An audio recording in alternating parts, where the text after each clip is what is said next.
Lo que nos toca. Hablemos de psicología. Un nuevo espacio en Univalle Estéreo, creado por la Facultad de Psicología de la Universidad del Valle. Invitados y expertos hablarán de todas aquellas experiencias y situaciones de la vida cotidiana que impactan en nuestras vidas. Hola, soy Fulvia Carvajal y los espero todos los jueves para que conozcan los temas que son de interés de toda la comunidad. Lo que nos toca. Hablemos de psicología. Todos los jueves de 9 a 10 de la mañana en Univalle Estéreo 105.3 FM.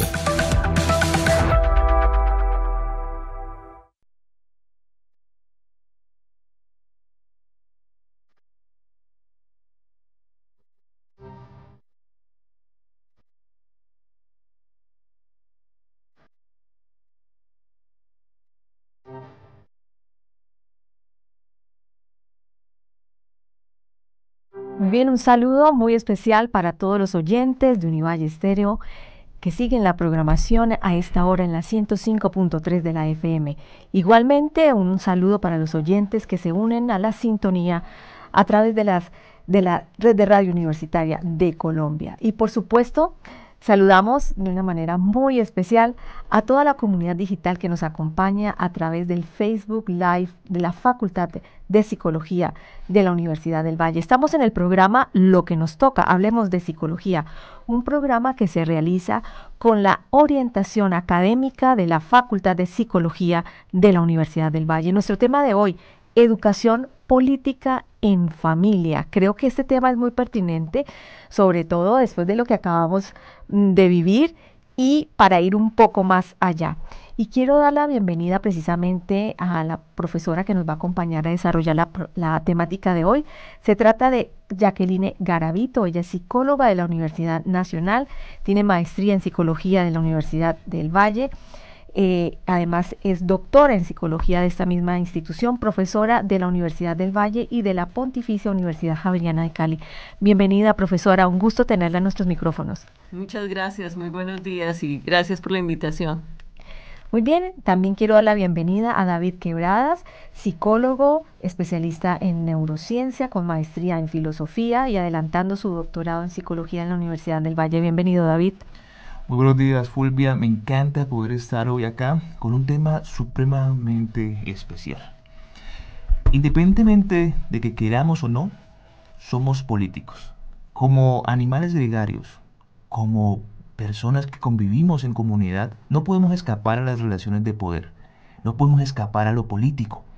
Pero lo político no está ahí cada 4 años. Lo político está incluso desde el inicio, desde nuestra casa, con diferentes tipos de participaciones. Y hoy, en esas relaciones de poder con nuestros padres, donde aprendemos sobre democracia, donde aprendemos sobre autoritarismo, donde aprendemos cómo funciona el poder y lo político, vamos a tener una experta que nos acompañará para explicarnos muy bien ese tipo de relaciones y cómo nosotros comenzamos a ser ciudadanos desde ahí, desde la casa. Yo me imagino a mucha gente diciendo, David, no, yo no soy político, no, a mí sáquenme de ese paseo. Vamos a ver si nos podemos salir de ese paseo. Quiero dar la bienvenida a nuestro operador de radio del programa de hoy, Juan Pablo Galvez, muchas gracias. También dar la bienvenida y nuestro agradecimiento a Julián Marín, que hace posible toda esta, producción técnica para hacer el Facebook Live. Y bueno, saber e invitar a todos, tanto en la comunidad digital como a los oyentes, que se contacten con nosotros. Nos pueden escribir a través del Facebook Live de la Facultad de Psicología. También nos pueden llamar a través del 322-3010. Recuerden, 322-3010. Estamos en este espacio radial de Univalle Estéreo y como siempre esperamos que la temática de hoy sea de su interés. Educación política en familia, pero no crean que va a ser de lo que ustedes creen que vamos a hablar. Por eso, profesora, de una vez como para centrarnos, ¿es posible ser apolítico para todos los que en este momento nos están escuchando y dicen, no, yo no quiero saber de política, sáquenme de este cuento, quedé hasta la coronilla del tema político? ¿Qué nos puede decir, profesora? Yo no creo que sea posible. porque somos afectados por decisiones que se toman, por decisiones que toman quienes tienen poder, porque nosotros mismos ejercemos unos niveles de poder que afectan a otros, y como ciudadanos, si lo pensamos, estamos circulando por la calle y si está llena de huecos, por ejemplo, eso posiblemente tiene que ver con unos niveles de inversión, con unas decisiones que alguien tomó con ese presupuesto. Cuando pagamos impuestos, por ejemplo, estamos siendo afectados por decisiones políticas que pudimos haber aprobado o pudimos habernos abstenido, pero siempre estamos participando de una u otra manera, por acción o por omisión, y estamos siendo afectados. Entonces no creo que sea posible afirmar o declararse apolítico. Lo que creo más bien allí cuando alguien afirma que es apolítico es que se está absteniendo de afiliarse a una ideología política, como a un partido, por ejemplo. Creo que eso es distinto. Ok, entonces es distinto ser, digamos, desvincularse de una ideología política partidista a querer ser apolítico. Correcto. Pero vamos avanzando un poco más para poder comprenderlo mejor. Respecto a este tema de lo político, me gustaría que ampliara como todas las esferas de la vida que se ven afectadas en distintos niveles por lo político. Pues más bien creo que podría ser por allí las esferas donde aprendemos lo político, donde nos vamos construyendo como seres políticos. Y podríamos reconocer, por ejemplo, la relación, bueno, empecemos por la familia, realmente es que ese es como mi tema, pero esa es una, y empiezo por allí porque es como donde el niño comienza, o sea, es como esa primera esfera de la vida donde se ejerce y se aprende lo político, se aprende ejerciéndolo en parte. Está también la escuela, posteriormente la escuela, está la relación con los pares, con los iguales, que es muy importante ya en los jóvenes, por ejemplo, la relación con los compañeros y los debates, por ejemplo, que allí puedan surgir en cuanto a lo político. Y, por supuesto, los medios de comunicación, que tienen un impacto muy fuerte de formación política y que actualmente pues juegan un papel no solamente formativo, sino de decisión, ¿no? Me gustaría que se refiriera un poco más a las relaciones de poder entendidas desde la psicología política o desde el tema político que usted ha estudiado. Pues me gustaría situar esas relaciones de poder también a nivel de la familia. O sea, en las familias hablamos de unos estilos parentales, por ejemplo. Uno de ellos es un estilo democrático, otro de ellos es un estilo autoritario, que si ustedes se dan cuenta, pues hay un paralelo allí con modelos sociales también. Y hay una forma de ser de las familias que está orientada de una u otra manera. Hay una forma de ser de las familias en las que, por ejemplo, al niño desde pequeño se le permiten tomar ciertas decisiones, se le permite elegir, su voz es escuchada. Y hay otros modelos en que más bien quien tiene el poder a nivel familiar, que usualmente pues son los padres, son los adultos, en otros modelos, en modelos más autoritarios, imponen sus decisiones.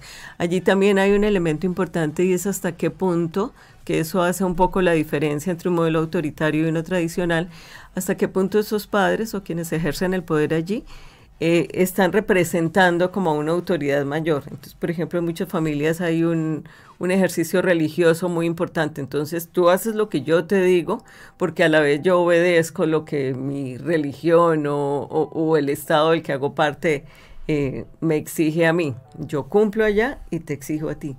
Ese es como ese paralelo que hay allí en el manejo de poder entre esos espacios. ¿Cómo son esas prácticas o estas participaciones que se dan al interior de las familias, participaciones convencionales y no convencionales en este contexto de lo político? Esa diferenciación es muy importante entre lo convencional y lo no convencional, porque cuando hablamos de lo convencional nos estamos refiriendo como a lo que está establecido como prácticas políticas participativas. Por ejemplo, votar, ir a elecciones, ejercer el derecho al voto es una práctica convencional. Y una no convencional posiblemente sea asistir a una marcha de protesta. O sea, sí está como establecido el derecho a la protesta, pero generalmente no hay una convocatoria, por ejemplo, del gobierno a protestar. Eso es una decisión que se tiene que tomar desde la gente. Entonces son dos ejemplos, y son dos ejemplos que son muy visibles en cómo las familias, digamos, los enseñan o los implementan, porque he observado familias que asumen como un papel muy serio que sus niños pequeños los acompañan a las urnas.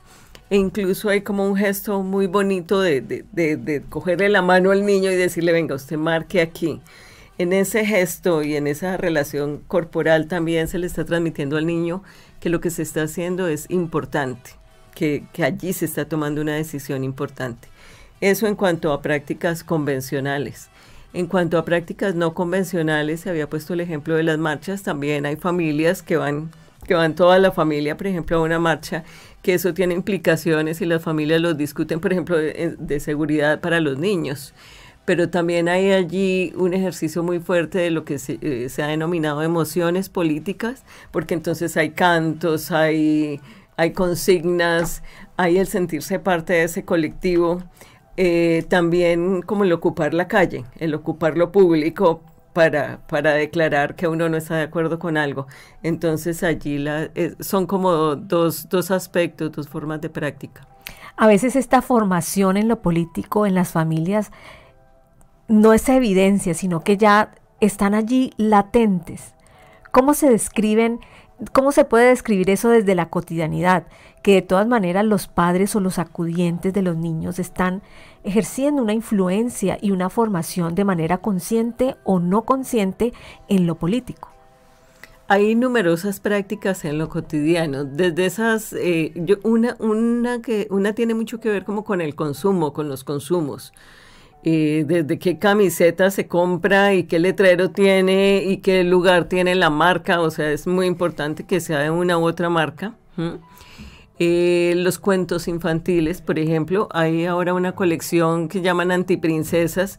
No es lo mismo contarle el cuento, no sé, de la Barbie Kent a leerle cuentos de la colección Antiprincesas, o sea, donde la heroína, donde quien se destaca es una mujer y es una mujer indígena o es una mujer afro. En ese relato, en los relatos que yo exijo, tanto de transmisión pues verbal como los escritos, ahí estoy tomando una decisión que pienso yo que tiene un carácter político. Pero hay otros aspectos, hay uno que se ha estudiado que son las conversaciones sobre política, las conversaciones que se hacen en la mesa del comedor todos los días, donde puede la familia decir, ay, no, ese tema dejémoslo a un lado, o donde se puede incentivar. Y allí quisiera avanzar en un tema también, y es que este abordaje de lo político en la familia puede estar orientado como a adoctrinar, o sea, a buscar que el niño piense como yo y repita lo que yo estoy diciendo, o a fomentar un pensamiento crítico. O sea, en esa conversación en la mesa puede ser que se escuchen distintos puntos de vista o que se escuche solo el de quien tiene la autoridad. Pues esas son como algunas de las prácticas que se me ocurren que se dan a nivel familiar, en las decisiones que se toman todos los días. Y entonces en los modelos pedagógicos obviamente están atravesados por posturas políticas. Sí, en los modelos pedagógicos, bueno, si lo pensamos como a nivel de la escuela, en este caso, por ejemplo, en los modelos de crianza, que tienen que ver con lo que mencionaba antes, como con qué tanto poder se permite a cada uno de los integrantes de la familia y cómo se gestiona, sobre todo, ese poder. Entonces, ¿se está implementando allí dentro de la familia un modelo democrático o no? Y volver al punto que mencionaba ahora, lo de si busco adoctrinar, o sea, voy a entrenar a este niño para que tenga tal, por ejemplo, tal ideología política, o me voy a permitir, que yo sé que no es fácil para los padres, que piense por él mismo y que el día de mañana esté absolutamente en desacuerdo conmigo, que me cuestione, que proteste contra lo que la madre o el padre ha dispuesto. Para precisar y que los oyentes comprendan más, cuando usted dice ideología política, ¿a qué se refiere? ¿A izquierda, derecha, centro? En este contexto, cuando usted habla de ideología política, ¿a qué se refiere? Cuando yo hablo de ideología política me refiero como a una serie de creencias, a una manera de ver el mundo, que sí tiene que ver pues creo que tiene que ver también con las nociones mismas de ser humano y de cómo se relacionan los seres humanos. Yo voy a mencionar una acá que me parece que está en la cotidianidad y que tiene que ver con nuestras ideologías, y es que hay gente que afirma, por ejemplo, que las personas pobres no trabajan porque no quieren. Eso es diferente de pensar que hay condiciones de inequidad y que no hay la posibilidad para todos de tener el tipo de trabajo, el tipo de ingresos que quisieran. Entonces creo que eso está como en la base de una ideología. Ya si miramos como la parte más visible de una ideología, sí pensaríamos en estar más afiliado a derecha, a izquierda, o sea, pero ser de derecha o izquierda es tener una serie de creencias del tipo de la que mencioné. Claro, pero nada más visible, por lo menos que, digamos, en las familias, sus creencias religiosas, tantas creencias que atraviesan la vida de nosotros, de todos en la cotidianidad, la noción de ser humano, sobre todo. Pero me gustaría que pasáramos un poco al colegio, a las escuelas, a estos espacios de formación, porque los maestros también tienen mucho que ver en eso. ¿Cómo los maestros intervienen en la formación de lo político? Bueno, pues hay un ejercicio, por ejemplo, pues que conozco, en los colegios se hace este ejercicio de los personeros, se hace el ejercicio, no sé los nombres técnicos porque realmente allí no está tanto mi trabajo. Hay uno en el que hacen como de la ONU y que cada uno representa un país y hacen un ejercicio de toma de decisiones. Ahí hay un entrenamiento como de este aspecto político. Eso, pero más profundo sería también cómo funciona cada clase y cómo funciona cada colegio. Igual volveríamos a lo que mencionaba para la familia, qué se permite, qué no se permite, cómo funcionan las normas, cómo funciona, por ejemplo, el manual de convivencia. Es realmente un acuerdo, hay un nivel de concertación ahí en lo que quedó reflejado en ese manual de convivencia. Y bueno, pues yo creo que en este momento también habría que hablar, yo creo que los profesores tenemos un nivel de poder importante, y entonces en la escuela, cuando el profesor habla de su propia ideología, cuando el profesor, que digamos esto sería discutible hasta dónde debería hacerlo o no, pero está allí dejando una huella, está allí transmitiendo algo que es importante para esa persona en formación. Si, por ejemplo, manifiesta cuestionamientos y una postura crítica frente al poder establecido, o si al contrario manifiesta una afiliación y promueve ese poder. Desde esta perspectiva de lo político que usted plantea, me parece que es muy importante como preguntarse qué tipo de sociedad estamos construyendo, ¿sí? Si reducimos la política solamente a lo que acabamos de vivir, que hace parte dentro de lo convencional que usted me mencionaba, también desde esta perspectiva de la psicología, pues digamos que es pertinente cuestionarse, bueno, ¿qué tipo de sociedad estamos construyendo? Pues la primera palabra que me ocurrió cuando lo preguntabas era, estamos construyendo una sociedad diversa. Yo creo que lo que estamos viendo, lo que vemos hoy, es un mayor reconocimiento de esa diversidad que ha estado desde siglos atrás, pero que ha sido invisibilizada, que ha sido excluida, que ha sido desconocida. Creo que ese es el tipo de sociedad, una sociedad también de derecho, ¿no? Yo creo que en este plano del derecho es algo que está establecido, pero que no necesariamente está en ejercicio. Pero creo que en lo que estamos construyendo estamos yendo como hacia ese derecho de todos, como cada vez más difundido y más apropiado por cada ciudadano. Y creo que además eso es como un proceso de transformación, o sea que estamos allí en algo que está cambiando todos los días y en lo que también pues todos tenemos un compromiso, como hacia dónde se orienta, hacia ese mayor reconocimiento o hacia la invisibilización. ¿Cómo se manifiesta desde esta perspectiva de lo político las relaciones de padres e hijos, madres e hijas, madres e hijos? Pues partiríamos de decir que allí hay una relación de poder. Y también es importante reconocer, pues digamos, para decir algo diferente a lo que he venido enfatizando, que los hijos, por supuesto, también tienen agencia. Y en la medida en que los hijos van creciendo, van trayendo a la familia y van trayendo a los padres, que era como la pregunta, lógicas, ideas, creencias que vienen ya de la escuela, que vienen de sus pares, que vienen de sus compañeros. Entonces entra allí como un elemento que podría ser un elemento de discusión a nivel familiar y que podría en esa familia también acallarse, decir que esa idea de afuera no es correcta, que se equivocó, o darle un lugar y dar la posibilidad de que, por ejemplo, los padres también cambien sus creencias y amplíen allí como su perspectiva frente a estos aspectos. Entonces llega allí también una riqueza a través de esas otras esferas de la vida de que cada integrante, que tanto los padres como los hijos participan. ¿Y cómo educar y formar a estos niños, a estas niñas desde lo político en familia? Como los tips más importantes, porque yo creo que lo que más le podemos dejar a los oyentes y a las personas que nos acompañan es cómo hacerlo, porque de todas maneras la formación en las familias está llena de implícitos y las personas crecen y dicen, ¿y usted por qué? No, en la casa siempre se hizo lo que mi papá decía, o en mi casa siempre la que mandaba era mi mamá. No, en la mesa del comedor nunca se hablaba sobre la sexualidad. Todo eso son formas de posturas políticas, ¿no?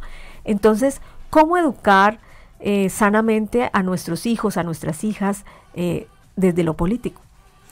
Pues realmente en lo político educamos también sin darnos cuenta, y una que yo creo que las familias la practican más o menos, pero que está siempre allí, es lo que llamamos la empatía.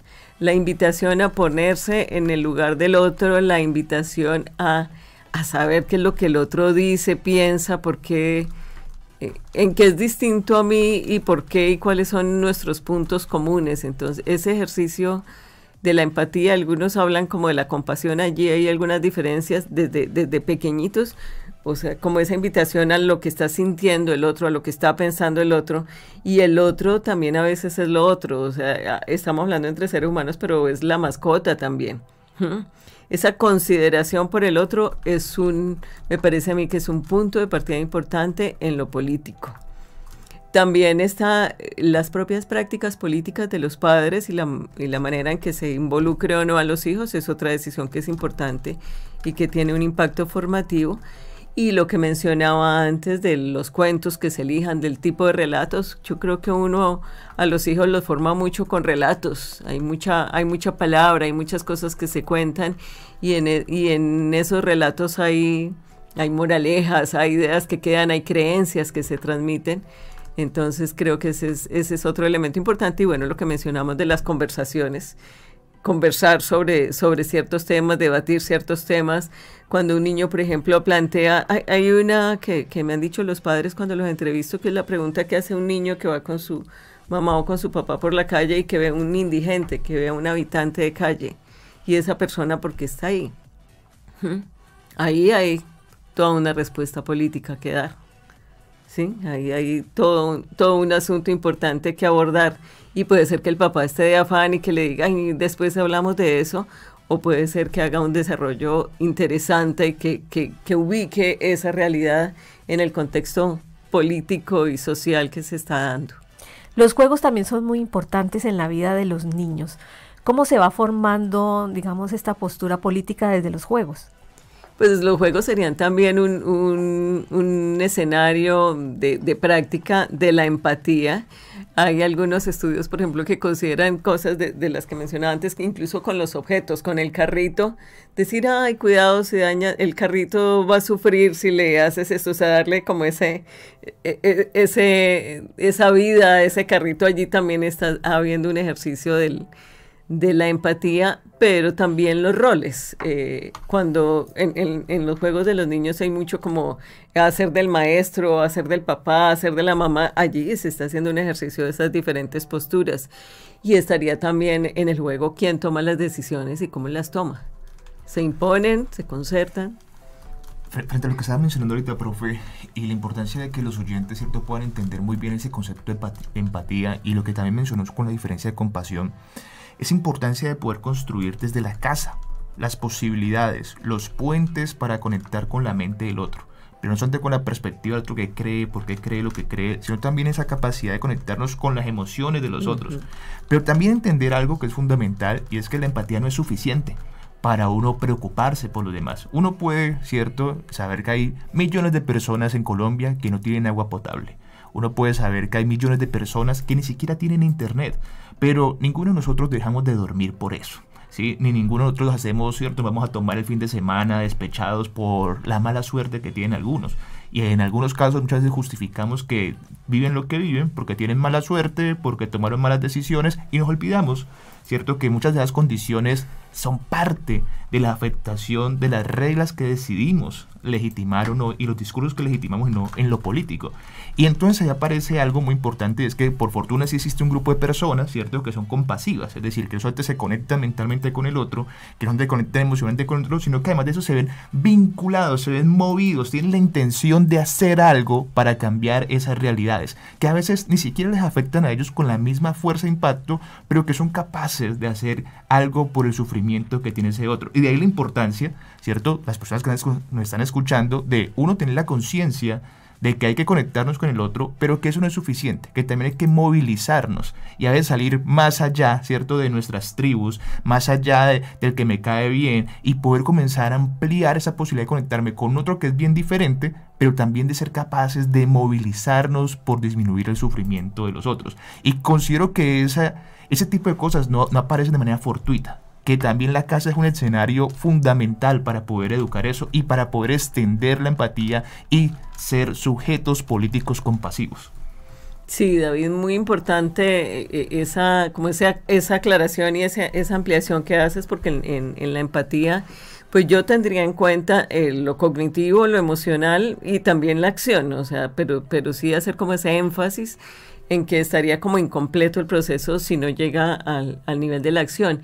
Y en digamos, en ese plano de las acciones uno observa también acciones cotidianas en las familias, acciones, por ejemplo, como de servicio a otros que tienen unas condiciones de necesidad, acciones, como había mencionado antes, también de protesta y de cuestionamiento.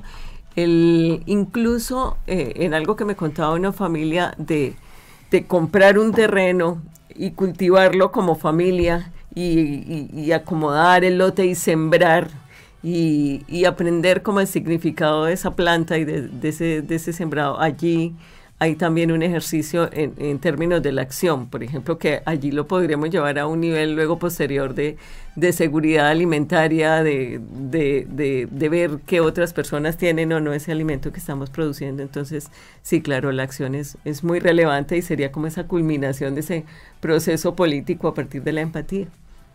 Muy bien, estamos en este espacio radial de Univalle Estéreo. En lo que nos toca, hablemos de psicología. Hoy estamos hablando sobre educación política en familia con la profesora Jacqueline Garavito. Regresamos en unos minutos. Muy pronto, el canal de la Universidad del Valle a través del sistema de televisión digital terrestre Univalle TV. Univalle TV por TDT. En TDT. Sintonícenos en el canal 29.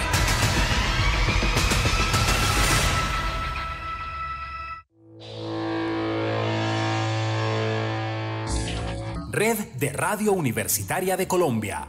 Desde el año 2003 buscamos el fortalecimiento, desarrollo y la integración de las emisoras universitarias. 80 emisoras de 60 universidades en 21 ciudades capitales y 11 municipios de Colombia. Fomentamos la identidad de la radio universitaria como una categoría específica en el contexto radiofónico nacional. Divulgamos el conocimiento académico, la cultura y proyectos de impacto social. Servimos de canal para la generación de una sociedad mejor informada y educada. Red de Radio Universitaria de Colombia, adaptándonos a la nueva realidad. Mayor información, radiouniversitaria.org.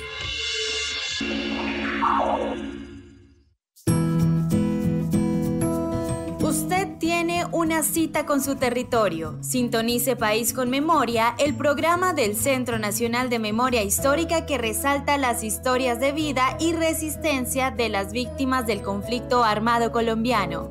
Escúchalo en Univalle Estéreo los domingos a las 7 de la mañana. Esta semana, en Red Empresarial, hablaremos de el emprendimiento. ¿Cómo emprender? ¿Qué emprender? ¿Cuáles son las ventajas de emprender en Colombia? ¿Qué estrategias podemos implementar en un emprendimiento? Red Empresarial, el informativo de la Facultad de Ciencias de la Administración de la Universidad del Valle. Miércoles, 8 de la noche por Univalle TV. Viernes, 9 de la noche por Univalle Estéreo. ¡Hey! ¡Silencio! ¡Shh! Ok. Siempre es maravilloso venir a este lugar. Abismal fuente de conocimiento. Estoy leyendo un libro aquí en la gran biblioteca Mario Carvajal de la Universidad del Valle. Veamos por qué es una de las más importantes del sistema de bibliotecas de nuestra universidad y también de nuestro país. El desarrollo del sistema de bibliotecas de la Universidad del Valle ha sido paralelo al desarrollo de la misma universidad. Antes de la creación del Departamento de Bibliotecas, en el año de 1963, las bibliotecas en la universidad se crearon por iniciativa de los decanos de las facultades existentes, y cada una de ellas tenía su propia biblioteca. Las bibliotecas se crearon y se desarrollaron como soporte a los programas de enseñanza. La biblioteca Mario Carvajal de la Universidad del Valle fue creada en el año 1955, pero el edificio enorme fue construido solamente hasta la década de los 70, con un área de 1.800 metros cuadrados. Uno de los edificios de bibliotecas más grandes del país. La biblioteca ofrece acceso remoto, catálogo en línea, capacitaciones, préstamos interbibliotecarios, envío de material a domicilio, entre otros servicios. Desde el 92 la administración le empezó a asignar a la División de Bibliotecas fondos del proyecto Estampilla en un promedio de 400 millones de pesos anuales, que siguen fortaleciendo la enorme gestión de esta enorme fuente de conocimiento. Una razón más para aspirar a la renovación de la acreditación institucional de alta calidad de 2024 en adelante, porque juntos vamos a lograrla.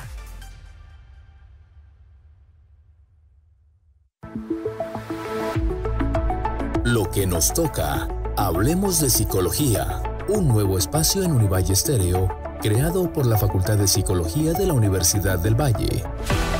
Invitados y expertos hablarán de todas aquellas experiencias y situaciones de la vida cotidiana que impactan en nuestras vidas. Hola, soy Fulvia Carvajal y los espero todos los jueves para que conozcan los temas que son de interés de toda la comunidad. Lo que nos toca. Hablemos de psicología. Todos los jueves de 9 a 10 de la mañana en Univalle Estéreo 105.3 FM.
Muchísimas gracias por continuar en la sintonía de Univalle Estéreo en la 105.3 de la FM. Hoy estamos hablando sobre educación política en familia con la profesora Jacqueline Garavito. Bueno, profesora, ya sabemos que ser apolíticos no es posible, porque cada decisión que nosotros tomamos en la vida, hasta en qué colegio matricular el hijo, el tipo de conversaciones que tenemos en la mesa, del comedor en casa, lo que compramos, trae tras sí una postura política, una ideología, un conjunto de creencias, de valores. ¿Cómo construir en la Colombia de hoy modelos de familia, así como usted lo mencionó hace unos minutos, modelos de familia más incluyentes, más respetuosos, con más empatía, con más, si se quiere, compasión? ¿Cómo hacerlo? Desde esta posibilidad que nos da la psicología social. Un primer aspecto que tiene que ver como con la actitud, creo que es observarse un poco uno mismo, en lo que hace y en lo que dice. Si observo, por ejemplo, el tipo de bromas o de comentarios que yo hago sobre personas que tienen una orientación sexual diferente a la mía, o sobre personas que son de otra raza, y esos son el tipo de refranes, de dichos que hay en la casa, yo creo que empezar observando eso es importante. Como padre de familia, también a qué me afilio yo, con quién me reúno, de qué hago parte. Si tengo mis hijos en cierto colegio, hago parte como de las juntas y de las organizaciones que allí se hacen, o soy de los que nunca puede ir y de los que nunca se aparece por allá. El tipo de participación que yo tengo. Obviamente también la participación electoral o la abstención es otro elemento allí. Primero preguntarme qué estoy haciendo yo, porque hay un aprendizaje importante por imitación, entonces posiblemente se está aprendiendo lo que se ve hacer. Ese es uno de los elementos allí como a tener en cuenta. Otro también es precisamente pues el reconocimiento del punto de vista allí al interior de la familia que tienen los otros para decir esos elementos que vienen desde afuera. Y otro, retomando lo que hablábamos sobre la acción, ¿qué hacemos como familia que involucra a otros? ¿Y quiénes son esos otros involucrados? O sea, no es lo mismo, porque creo que la tendencia, uno tiende a reunirse y a ser amigo de otras familias que como que se le parecen bastante. Creo que yo recuerdo que alguna vez yo hacía esa reflexión mirando en el álbum familiar, en las fotos de los amigos, o sea, qué tantas diferencias habían, por ejemplo, de raza o de los perfiles de quién era. Creo que allí en eso hay unas decisiones importantes de cómo formar en lo político. Los consumos también es algo que es importante cuestionar, o sea, que se compra, que se trae a esta casa, qué tan importante es y por qué se valora ese objeto. O sea, por qué se valora los objetos y también por qué se valora lo que se hace y quienes participan de eso que hacemos como familia. En lo que se hace como familia también hay algunas acciones, algunas actividades que son como las más importantes, el cumpleaños del abuelo, el cumpleaños del niño, y hay otras que como que toca hacer. Entonces también en esas, si esa actividad de servicio que se hace en Cali, por ejemplo, hay varios movimientos que se reúnen con poblaciones en necesidad, pero si esa es la actividad harta de la familia, si ese es el día que, ay, qué pereza, ya tocó ir, ahí habría una emoción diferente frente a esa acción. Hace unos minutos usted mencionó las emociones políticas. ¿Qué es una emoción política? ¿Cuáles son las emociones políticas y cómo surgen? Pues las emociones políticas son las maneras de sentir que nos vinculan con los otros. Y retomando los planteamientos de Martha Nussbaum, es importante, de una filósofa estadounidense, es importante mencionar que hay algo que ella identifica y es como un posible rechazo que podamos tener hacia los otros, o sea que está en parte, lo argumentan ellos debido a nuestra constitución biológica, o sea como que competimos y lo que nos es diferente y ella, o sea incluso lo que mencionan, pues esto llega a ser cosas muy concretas, como que el otro nos huele mal, como que nos da asco. ella lo menciona así, asco proyectivo. Y ahí hay una afirmación importante, y es que ese asco que sentimos a veces hacia otros es también un querer no ver esas partes de nosotros que dan asco, esas partes que no nos gustan, esa parte como animal que tenemos. Entonces, en esas emociones políticas es importante reconocer que hay una parte como de rechazo, pero que también hay una parte de reconocimiento, o sea, que se puede fomentar el amor como una emoción política, que se puede fomentar el agradecimiento. Y creo que en el agradecimiento es una emoción política donde hay mucha tela de donde cortar, porque esa es una que se le puede enseñar a los niños desde muy pequeños. O sea, dar las gracias, y lo he visto en las familias que he entrevistado, a dar las gracias por el nuevo día, a dar las gracias por este alimento, a dar las gracias por las posibilidades que tenemos. Ahí en ese agradecimiento hay un reconocimiento de la labor de los otros. Pero profesora, puedo confesarle que no se me hubiera ocurrido imaginar que todo esto pudiera estar vinculado a lo político. Digamos que es una riqueza desde el análisis que da o que provee la psicología social. Sí, y ese también ver cómo sobre ese otro al que me he referido todo el tiempo, pues se toman decisiones políticas. O sea, en nuestra Carta Constitucional, por ejemplo, que hay un énfasis al reconocimiento de la diversidad en términos de religión, por ejemplo, en términos de creencias. Allí hay una apuesta política por ese reconocimiento de los otros, por esa valoración, digamos que sería opuesta en términos de lo que he dicho, a fomentar el asco proyectivo. David, pues es que yo creo que estamos cumpliendo lo que dijimos al principio del programa, que esto, hablar de la educación en política desde la familia, iba a ser muy diferente a lo que tal vez las personas se habían imaginado desde el inicio. Yo creo que viene algo también muy importante con lo que hemos compartido, y es entender que hay un proceso de aprendizaje. ¿Qué significa que hay un proceso de aprendizaje?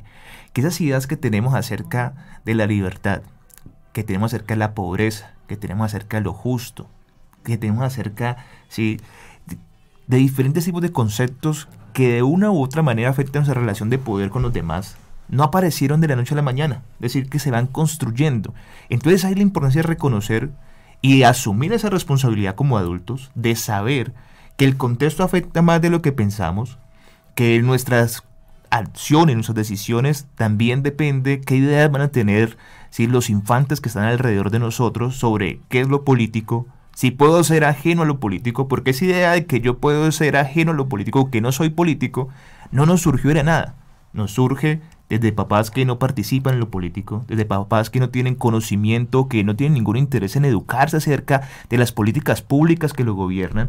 Y ahí viene un llamado, ¿cierto?, de atención para todos los adultos que están escuchando en este momento, y es, no podemos darle la espalda a lo que nos gobierna, no podemos ser inocentes frente a los modos que construimos las relaciones de poder, con los modos que legitimamos también cómo se adquiere o no se adquiere el poder. Entonces, de ahí viene también la importancia de entender eso como adultos y preguntarnos, ¿qué vamos a hacer? ¿Qué vamos a hacer hoy después de estar escuchando de que somos responsables de lo que aprenden nuestros infantes, porque en la casa inicia lo político? Y ahí la pregunta del millón, porque muchas mamás y papás están preguntando, bueno, ¿y uno qué hace, profe? ¿Qué hace ahí uno ya siendo consciente de eso? ¿Cómo arranca entonces uno a generar una formación más consciente, una formación? A veces cuando uno escucha crítica piensa que uno está hablando de una formación hacia la izquierda, y no, uno puede ser crítico y pertenecer a una corriente de la derecha, del centro o de cualquier lugar, o simplemente decir que no pertenece a ninguna cuestión, pero uno puede ser crítico. ¿Cómo hacer ese ejercicio? Alguien lo decía de una manera bastante simple y bella, me parece a mí, es que como padres hay que estar atentos y hay que estar dispuestos. Y en este caso particular, pues estaríamos hablando de estar atentos a qué tipo de ciudadano estamos formando. Y también en esas cosas que pasan todos los días, en lo que se dice y en lo que se hace, eso a qué tipo de ciudadano está orientando. Cuando, por ejemplo, los niños pequeños, los niños en preescolar que tienen que compartir las mesitas, y hay un niño que como que quiere la mesa para él solo, así los otros no tengan donde poner sus cosas, o sea, en esas cosas pequeñas de todos los días, ¿a dónde están orientando? Y digamos que más allá de las fórmulas es que al uno estar atento y estar dispuesto, pues trabaja es con el material que le trae la cotidianidad, es con lo que sucede, con el conflicto que el niño tuvo con el compañero, que se pegaron, que se agarraron del pelo, ¿cómo manejo yo ese conflicto? ¿Hasta qué punto, por ejemplo, en un caso que me parece que ayuda a eso, que es lo del bullying, lo del acoso escolar? Como adulto, ¿qué actitud tengo frente a ese acoso? Y también la pregunta de qué lo origina. O sea, hay en ese acoso una idea como de rechazo al otro por una condición de uno u otro tipo, y sobre eso habría que educar. Entonces creo que en eso de estar atentos a lo que pasa todos los días, a lo que el niño cuenta, o sea, uno llega al final, porque otra de las cosas que se dice en familia es pues que el tiempo a veces es poco, pero al final del día, ¿qué pasó en el colegio? ¿Cómo te fue? ¿Por qué hoy tienes esa cara? ¿Por qué estás como achantado?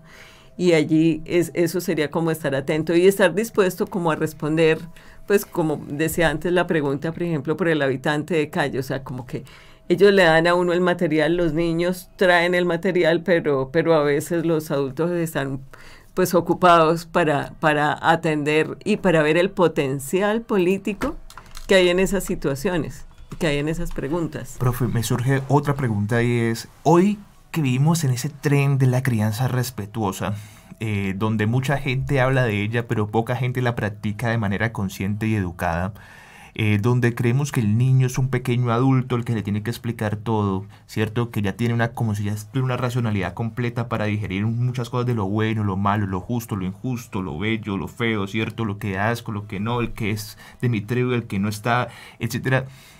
Viene ahí también una cuestión y es, ¿cómo dentro de un modelo de esos de crianza respetuosa, ¿cierto? Yo puedo construir un ser humano, un ciudadano consciente, pero que sé que esa conciencia no aparece del día uno, sino que se va desarrollando. También un ciudadano que va creciendo y que a determinada edad va a tener la posibilidad de pensarse al otro, pero que en primer momento no tiene esa capacidad de hacerlo. Es decir, como adultos que normalmente, si el adulto de la calle, de a pie, ¿sí?, no tiene un curso de psicología del desarrollo. Y muchos papás que dicen hacer crianza respetuosa tampoco tienen un curso del desarrollo en psicología, por lo cual a veces no son, cierto, digamos, los más adecuados para a veces hacer algunas prácticas, pero son papás, son mamás que tienen que tomar decisiones y que en el corazón tienen la mejor intención de educar grandes ciudadanos para un mejor país, para un mejor mundo, o para ciudadanos que sean ciudadanos del mundo. En ese caso, uno ¿cómo ayuda, ¿cierto?, para que haya una mayor conciencia y unas prácticas más efectivas? Pues es que en lo que se considera crianza respetuosa, que yo creo que la pregunta, lo sencillo allí para abordarlo sería ¿respetuosa con quién? Porque asumo que lo que se considera crianza respetuosa es sobre todo respetuosa con la persona que se está formando, o sea, es respetuosa con el niño. Y si lo pensamos desde lo político, entonces estaríamos pensando en una crianza respetuosa con la sociedad, respetuosa con el otro, donde un énfasis de lo que se esté enseñando fuera este aspecto. O sea, sí creo que en lo que se denomina crianza respetuosa hay aspectos como de cuestionar algunos modelos vigentes, lo cual tendría también un carácter político, sino imponerle al niño cosas que ya están dadas, que porque es niño las tenga que soportar, pero entonces lo que le tendríamos que agregar desde esta visión es ese respetuosa con el otro, y que ese otro implique. Y ahí es otro elemento importante, implique una pregunta más que una respuesta por quién son los otros. O sea, implique como incluso en los niños una curiosidad genuina por otras perspectivas del mundo, por otras maneras. Creo que lo político implica enriquecer la familia y este mundo en el que crece el niño con diferentes perspectivas, que es lo que nos permitiría también formar ese pensamiento crítico del que hablábamos. O sea, es la posibilidad de tener acceso a diferentes puntos de vista. Y desde esta perspectiva que usted plantea, profesora, y es una pregunta que es inevitable porque acabamos de pasar las elecciones, tal vez tener una formación así como se plantea desde esta perspectiva, pues tal vez no hubiera puesto a Colombia en una polarización tan fuerte como la que se vivió justo antes de las elecciones y que tal vez ahora todavía se siente. Yo creo que el reto es grande porque ahí sí para mí lo que se hace evidente es la diferencia entre estar adoctrinado o tener un pensamiento crítico, y eso independiente de si es de derecha, centro o izquierda, porque el volumen de información que a uno le llega por los medios de comunicación y por los amigos y por las redes sociales es abrumador. O sea, una de las tareas que el ciudadano común tiene que hacer es elegir de allí qué creer y qué no, o sea, qué cree pero debate, que acepta pero no está de acuerdo. Entonces sí creo que allí se pone en juego esa posibilidad que haya tenido ese ciudadano durante toda su educación, de ver cada información que le llega desde una perspectiva crítica, de preguntarse, por ejemplo, si realmente este país cabe como en dos bolsas, ¿sí? Los que son partidarios de y los que son partidarios del otro. ¿Es así de simple? ¿Será que sí nos podemos clasificar como país de esa manera tan sencilla? Entonces sí creo que es difícil. O sea, creo que a la hora de salirse de esa polarización hay un reto grande y en el que sí entra mucho a jugar esa educación que se recibió. David, ya estamos en los últimos minutos del programa. No sé, ¿quieres cerrar, hacer un pequeño resumen de lo que hemos visto hasta este momento? Bueno, lo primero es entender que no podemos ser apolíticos, que independientemente de lo que queramos asumir frente a eso, todos somos políticos.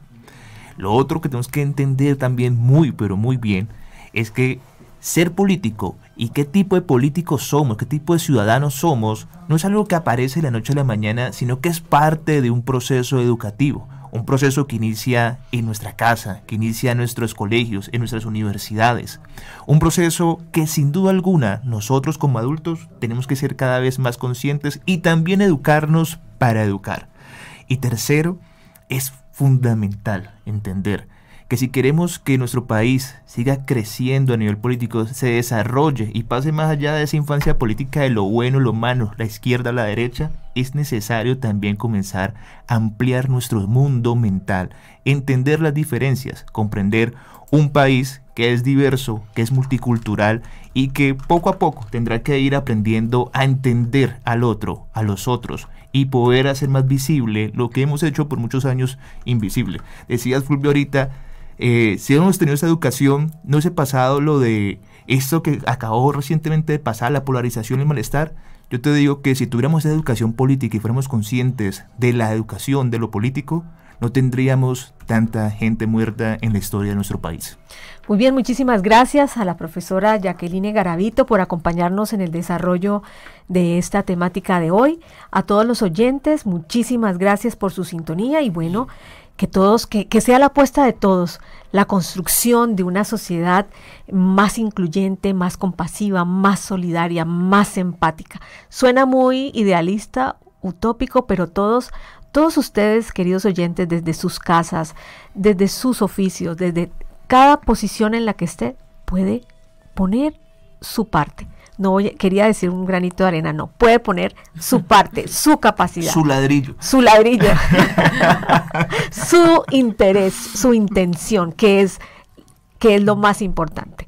Muy bien, yo los espero en el próximo programa aquí en Lo que nos toca. Hablemos de psicología. Muchas gracias.